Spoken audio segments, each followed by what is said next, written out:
시편 4편 우리 한 목소리로 읽겠습니다. 내 의의 하나님이여, 내가 부를 때에 응답하소서. 곤란 중에 나를 너그럽게 하셨사오니 나를 긍휼히 여기사 나의 기도를 들으소서.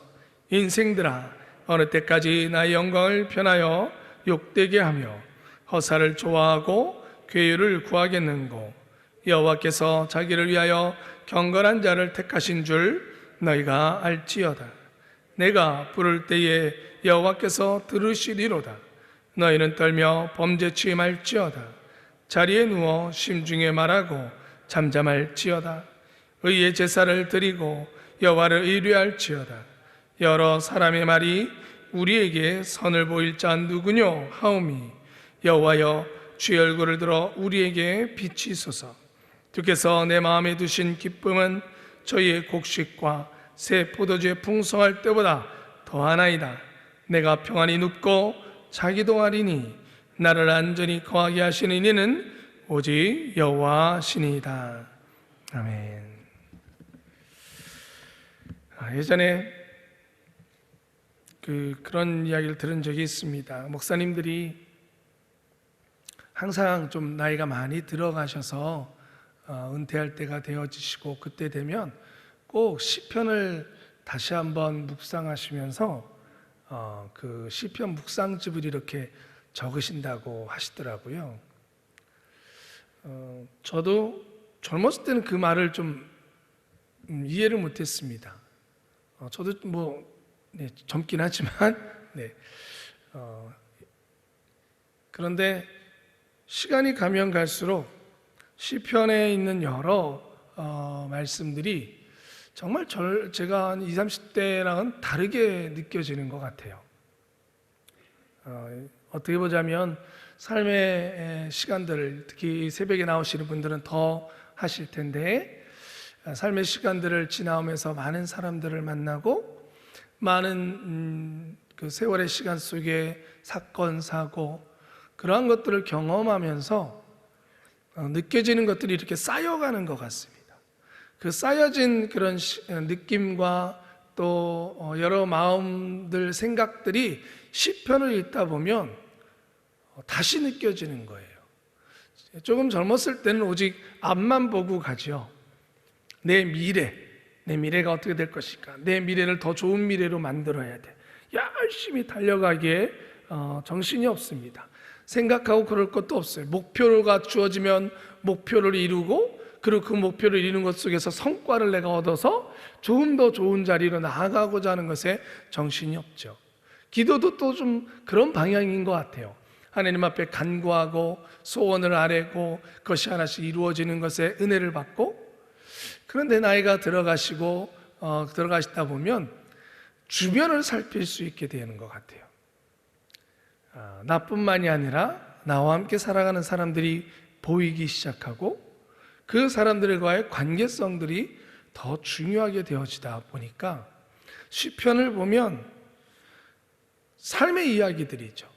앞에 많은 성경들은 어떤 역사의 큰 대류가 가는 거라면, 그 큰 강에 떠 있는 한 사람 한 사람, 그 사람들이 느끼고 생각하고 그 인생 속에서 하나님과 개인적으로 기도하고 나누면서 하나님 안에서 은혜를 받는, 또 간구하는.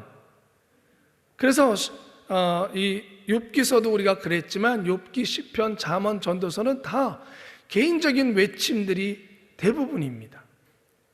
어떤 큰 역사의 흐름이 있는 게 아니죠. 그 역사 속에 살아간 사람들의 이야기죠. 그러다 보니까 이렇게 말씀을 읽으면 또 20, 30대 때 읽었을 때 말씀이랑 또 다른 느낌이고, 또 그러다 보니까 제가 이번에도 말씀을 준비하면서 시편이 참 좋다라는 말이 나온 거예요. 참 좋다. 어떻게 내 마음이랑 이렇게 똑같지? 어떻게 내가 생각하는 거랑 이렇게 똑같지? 그러니까 이 안에서 나오는, 그래서 시편의 많은 부분을 차지하는 그 시의 종류가 탄식시라는 시예요. 시 종류가 여러 가지가 있어요. 제왕시, 왕을 노래하는 시, 탄식시, 또 감사시, 찬양시. 찬양시가 참 많고 탄식시도 참 많은데, 탄식시라는 건 그런 겁니다. 여러분들 시편을 계속 읽으시다 보면 하나님이 어찌하여 이렇게 탄식하는 거예요. 어찌하여 내가 응답하시지 아니하시나이까. 내 대적들이 나를 둘러치고 나를 넘어뜨리려 하나이다 하면서 이렇게 탄식하는 거예요. 근데 재밌는 건 여러분들 시를 읽으시다 보면 이제 시편을 보면 그 탄식시가 다 우리의 탄식과 같아요. 그런데 탄식시의 마지막을 항상 보세요, 여러분들. 이제 시편을 계속 묵상하시다 그 탄식시의 맨 끝은 항상 대부분 찬양으로 끝나요.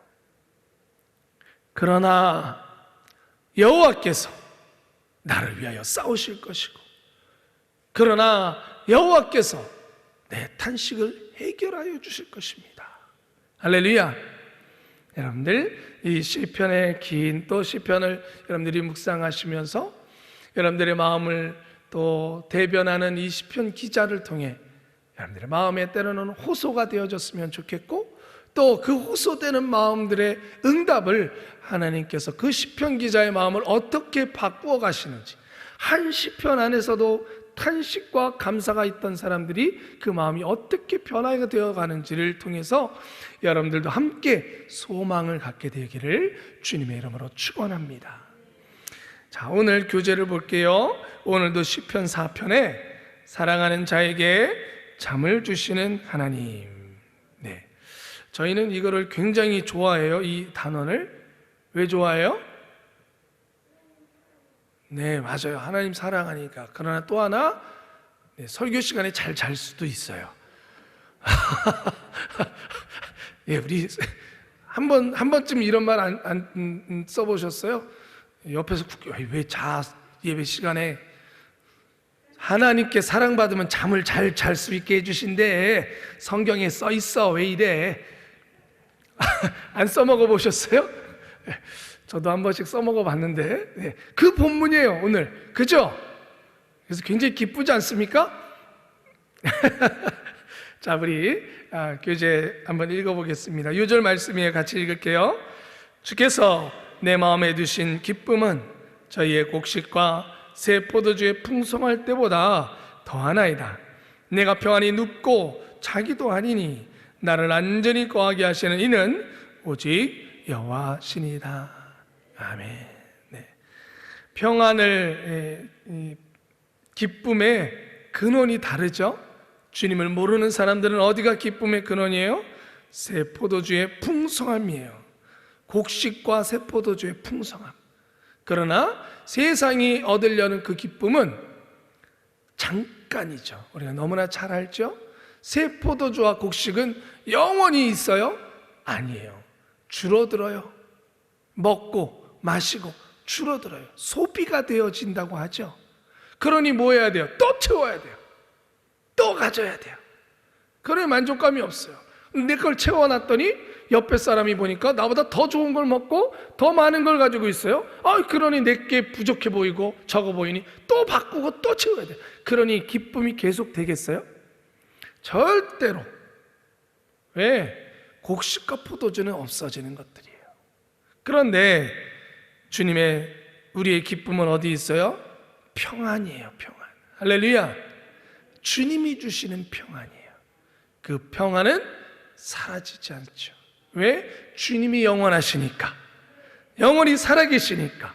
근원 되신 주님이 살아계시고 영원하시니까 그것은 말라지지 않고 모자라지 않고 사라지지 않는 거예요. 그러니 우리가 어찌 이 기쁨에 목마름이 있겠습니까? 따라해 보세요. 그리스도인은 기쁨에 목마름이 없다. 네, 예수 그리스도가 우리 기쁨의 근원이 되시기 때문이고 그 평안을 우리에게 주시기 때문이죠. 자, 계속해서 읽어볼게요. 많은 현대인이 불면증이라는 질병을 앓고 있다. 하나님의 자녀가 되었음에도 잠 못 들고 뒤척이는가? 해결할 수 없는 문제와 불안 때문에 잠을 이룰 수 없는가? 다윗이 사울에게 쫓겨 광야를 헤매면서도 편히 잠을 잤다. 베드로는 감옥에 갇혀 죽음의 위기에 처해 있으면서도 천사가 옆구리를 쳐서 깨워야 할 정도로 곤히 잤다. 성도가 고난 속에서도 편히 잠을 잘 수 있는 것은 첫째, 하나님께서 기도를 들으시기 때문이다. 아멘. 하나님께서는 고난에 처한 자녀의 부르짖음에 귀를 기울이시며 우리를 돕기 위해 보혜사 성령까지 보내신다. 최고의 빽이 있는데 무엇이 두려운가? 둘째, 하나님께서 환경을 초월하는 기쁨을 주시기 때문이다. 사람들은 곡식과 새 포도주의 풍성함을 통해 기쁨을 누린다. 반면에 소유가 풍성하지 못하면 미래를 염려한다. 그러나 미국은 물질적인 풍요를 누리면서도 20분마다 한 명씩 자살을 하여 죽는 사람이 연간 23만 명에 이른다고 한다. 하나님은 환경을 초월하여 우리의 마음에 기쁨을 주신다. 셋째, 하나님만이 참된 평안을 주시기 때문이다. 우리는 몇 분 후에 교통사고를 당할 수도 있고 화재로 재산을 다 잃을 수도 있으며 갑자기 심장마비로 죽을 수도 있다. 우리가 가진 건강, 재산, 명예는 우리를 지켜주지 못한다. 그러나 하나님이 함께 하시면 모든 것이 안전하다. 하나님께서는 졸지도 주무시지도 않고 우리를 지키시기 때문이다. 아멘. 여러분, 하나님이 지키심이 물론 건강, 재산, 명예일 수도 있으나 그것을 위해서 하나님이 지키시는 것은 아니죠. 하나님이 지키시는 것은 우리의 평안이에요. 우리의 기쁨을 지키시는 거예요. 그래서 하박국 선지자가 얘기했던 것처럼 내 외양간에 소가 없고 내 포도즙에 포도즙들에 포도주가 없을지라도 내가 여호와만으로 인하여 기뻐하리로다 하는 거예요. 그 기쁨이 저와 여러분들의 기쁨이 될 줄 믿습니다. 계속 봐요. 무엇 때문에 불안해하는가? 하나님께서 함께 하신다. 불안, 근심, 고통을 하나님 앞에 모두 내려놓고 사랑하시는 자에게 잠을 주시는 하나님의 품에 안겨 편히 잠들자. 아멘. 자, 우리 자러 갈까요? 이제 설교 끝하고 한숨 주무시다 가실까요? 자, 여러분들 맞습니다. 한국인의, 특히 우리 한국인이 잠을 많이 잘까요? 조금 잘까요? 조금 잡니다. 2021년도에 그 글로벌 기업 필립스라는 유명한 기업이 있는데 뭐 여러 가지 필립스 전자기기도 많죠. 거기서 조사를 한 적이 있었어요. 세계 13개국의 사람들을 대상으로 조사를 했습니다. 한국 사람들의 평균 수면 시간이 6.7시간이에요. 6.7시간. 주말에는 한 7.4시간. 그런데 세계 평균은 6.9시간, 7.7시간이에요. 에게 뭐 그 정도 차이면 많이 안 나네요. 보통 시간으로 따지면 한 20분에서 30분? 예전보다는 우리 한국 사람도 잠자는 시간이 좀 늘은 거예요. 2021년도에 조사한 거니까. 그런데 겨우 20분, 30분이냐? 아니요, 통계적으로 보기 시작한다면 2014년도 그때쯤에도 한국 사람들은 예전 이 외국인들보다 굉장히 많이 잠을 못 잤고요. 특히 평균 잠자는 시간대로 보자면 분으로 계산하면 굉장히 큰 시간의 차이가 있습니다. 그래서 왜 한국 사람들이 이렇게 잠을 적게 잘까? 세계 평균 시간보다. 그 2017년도에 조사한 거에 의하면 첫째는 당연히 일을 많이 하기 때문이에요. 긴 노동 시간. 일반 다른 나라보다 OECD 국가보다 일하는 시간이 많기 때문이에요. 두 번째는 그 일하는 시간이 많다 보니까 뭘 하기 싫은 거예요? 잠을 줄이고 여가 시간을 만들고 싶은 거예요. 그래서 다른 나라보다 여가 시간을 더 만들기 위해서 잠을 안 잔다는 거예요. 그렇긴 하죠. 진짜 우리나라 사람들 특히 외국인, 미국이나 이런 데 사시는 분들이 국내에 들어오면 참 좋다 하는 것 중에 하나가 있대요. 그게 뭐냐면 우선은 가게가 편의점이나 이런 물건을 살 수 있는 데가 가까워서 좋고, 두 번째는 저녁 늦게까지 해서 좋대요. 심지어 24시.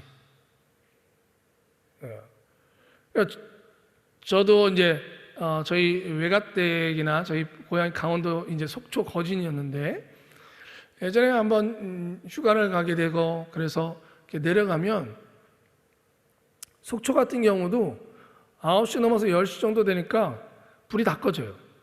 가게들이 문을 거의 다 닫아요. 요즘은 좀 달라질 수도 있었는데, 그러니까 할 게 없는 거예요, 나가서. 그러니까 어디 가요? 다 집에 들어오는 거죠. 우리나라는 워낙 밤이 어두워지지 않는 밤이죠. 우리나라 할 게 너무 많은 거예요. 그러니까 사람들이 잠을 안 자요. 그걸 시간을 보내기 위해서. 그러니까 참 한국의 이 사람들이 잠을 편히 안 자, 그 많은 시간을 잠을 못 자게 되는 거죠. 근데 더 중요한 게 있어요. 잠자는 시간보다 더 중요한 건 여러분들도 알다시피 잠의 질이에요. 깊게 잘 수 있느냐, 깊은 잠을 잘 수 있느냐. 오늘 말씀에 나온 우리 교재에도 나왔죠. 다윗, 베드로 다 어떤 잠을 잔 거예요? 불안하고 정말 어려움 속에 있고 풍랑 속에 있고 죽을 위기에 처해 있고, 그런데 깊은 잠을 잔 거예요. 여러분들이 가끔씩 여러분들 잠을 오래 자고 일어나도 아우 찌뿌둥해 할 때가 있고, 잠깐 자고 일어났는데 아우 개운해 할 때가 있으시죠? 왜 그래요? 이 깊은 잠을 잤느냐의 차이예요. 저도 이제 어제도 계속 오늘부터 이제 2박 3일 행사가 있고, 또 행사를 제가 교무팀을 하다 보니까 이런저런 계획을 하고, 그러니까 그런 게 잘 진행이 될까? 예전에는 말씀을 준비하면서 이렇게 새벽 예배 특히 인도하는 저녁에는 최소한 2번에서 3번을 깨요. 아니 목사님도 편한 잠 못 주무시니 할 수 있는데 진짜 긴장돼요. 예. 첫째는 뭐냐면 지각하면 어떡하나. 그죠? 요즘에 제가 집을 가까이 이사 와서 그런데 서울에서 살 때는 조금이라도 늦게 일어나면 아무리 세게 달려도 오는 시간이 있으니까, 그래서 대부분 교회에서 잤어요. 교회 6층에 거기 참 숙소가 있어서 저기서 이제 올라가서, 그러니까 일주일에 최소한 2번에서 3번은 잠을 잤어요. 제 숙소였어요. 6층. 우리 교회는 그래도 6층 숙소 같은 교육자들 잠잘 수 있는 곳이니까 좋았는데, 전에 있던 교회들은 그런 게 없으니까 그냥 유치원실에서 자는 거예요. 침낭 하나 덮고 그렇게 자고 새벽 예배 준비하고. 왜 그래요? 이제 긴장하고 있는 거죠. 그러니까 깊은 잠을 못 자는 거죠. 여러분 정말 깊은 잠을 잘 수 있다는 건 행복한 거예요. 오늘 말씀에도 있지만 여러분, 구약의 제사에 깊은 잠을 잘 수 있다는 건 우리가 오늘도 교제 나눴지만 평안하다 그랬어요. 오늘 말씀에 내가 평안히 눕고 자기도 하리니 나를 안전히 거하게 하시는 이는 오직 여호와시니이다. 안전하고 편안할 때에 깊은 잠을 자요. 잠잘 때 가장 아름다운 모습이 언제일까요? 아기일 때 아닐까요?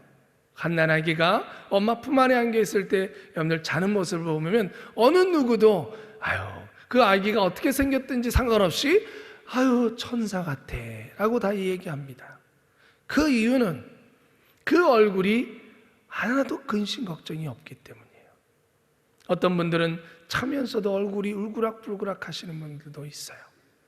편하게 잠을 자지 못해서 이도 가시는 분들도 있고요, 긴장해서 막 주먹 쥐고 주무시는 분들도 있대요. 저희 누님도 그래요. 긴장을 많이 해서 이렇게 주먹을 쥐고, 그러니까 자고 일어나면 힘이 드는 거예요. 잠자면서도 온 힘을 다하니까. 그러나 여러분, 아기를 보세요. 하나도 걱정 근심 없는 얼굴로 잠을 자요. 왜 그러겠어요? 엄마 때문이죠. 아빠 때문이죠. 그 안에 어떤 근심도 걱정도 없이 잠을 자기 때문이죠. 여러분, 이 평안은 그래서 우리가 얻을 수 있는 가장 큰 정말 선물이요, 우리가 이 땅에 살아가면서 하나님이 주시는, 아니 가장 우리가 간구해야 될 소원이 이 평안입니다. 여러분들에게 항상 평안이 넘치길 주님의 이름으로 축원합니다. 구약에 하나님께서 이 평안을 우리에게 주시기를 원하고 또 이것을 위해서 너희들이 간구하라고 하셨던 그 제사가 있어요. 구약에 5가지의 제사가 있죠. 너희가 죄를 지으면 하나님께서 무슨 제사를 드리라 그랬어요?